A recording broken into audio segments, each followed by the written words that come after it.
Welcome, everybody. It's my daily Preacher's Vlog, the Preacher's Minute. Now coming to you on Mondays, Wednesdays, and Fridays.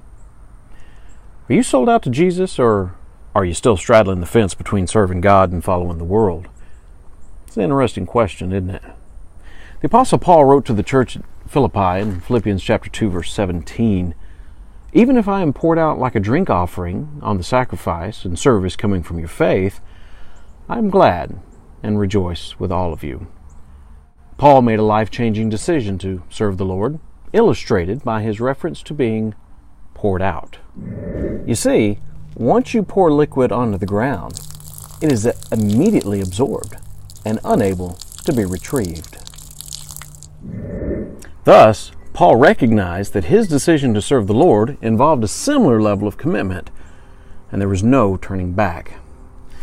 God called Paul to serve him wholeheartedly, and he vowed to do so no matter what the cost. He later wrote in Philippians chapter 3 and verse 8, "I consider everything a loss compared to the surpassing greatness of knowing Christ Jesus my Lord, for whose sake I have lost all things. I consider them rubbish, that I may gain Christ." Galatians 2:20 says of those who are Christians, "I have been crucified with Christ, and I no longer live, but Christ lives in me. The life I live in the body, I live by faith in the Son of God, who loved me and gave himself up for me." God is calling you to a life of sacrifice and a willingness to go wherever he takes you, to minister to whomever he brings you, and to go whenever he asks you. Therefore, I encourage you, just do it.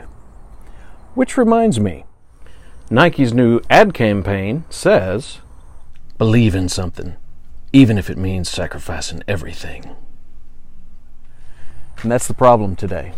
The world is full of people who are sacrificing everything on things that do not eternally matter. If you're going to sacrifice everything, make sure it's for Jesus and his kingdom. Until next time, this was the Preacher's Minute. See ya.